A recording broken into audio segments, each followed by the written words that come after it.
Chapter 11, Section 2, Classification Algorithms, Part 1, Logistic Regression.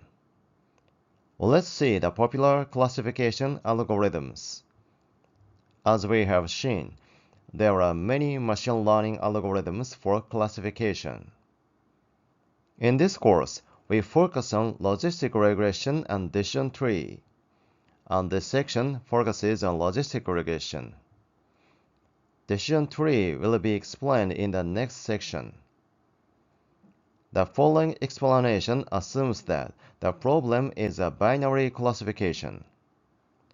But both algorithms can be applied to classification problems with more than two classes. Logistic regression includes the word regression in its name, but it is a classification algorithm. So, logistic regression can be used to predict a class each case belongs to.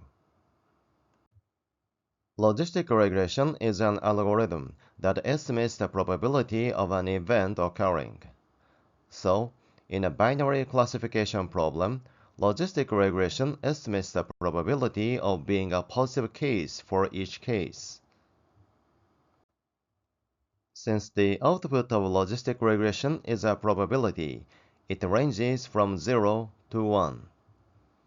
If the probability of being positive is lower than 0.5, the case is predicted as negative.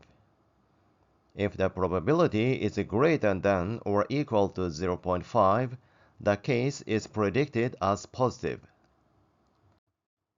The output of a logistic regression can be expressed as a curve called the sigmoid curve.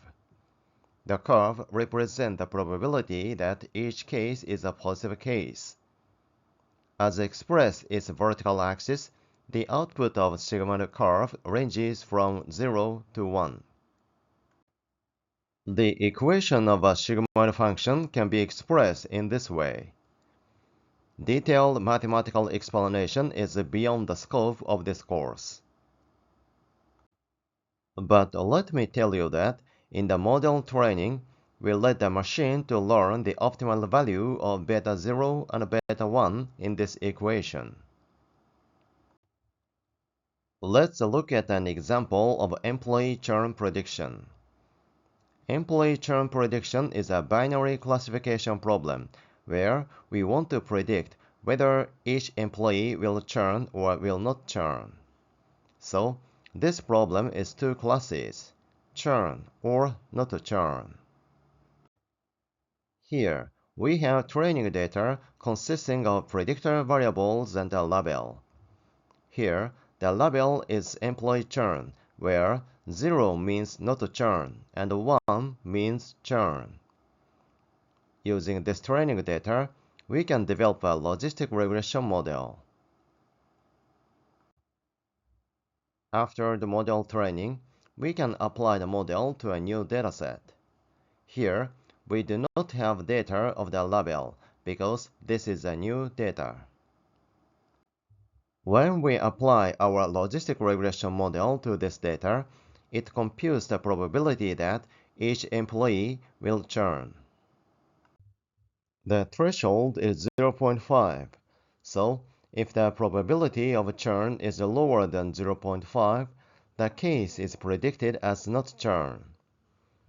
If the probability is greater than or equal to 0.5, the case is predicted as churn. If you want more detailed explanations of logistic regression, please visit my another playlist titled Anatomy of Logistic Regression. Thank you for watching. Please thumbs up and subscribe to my channel.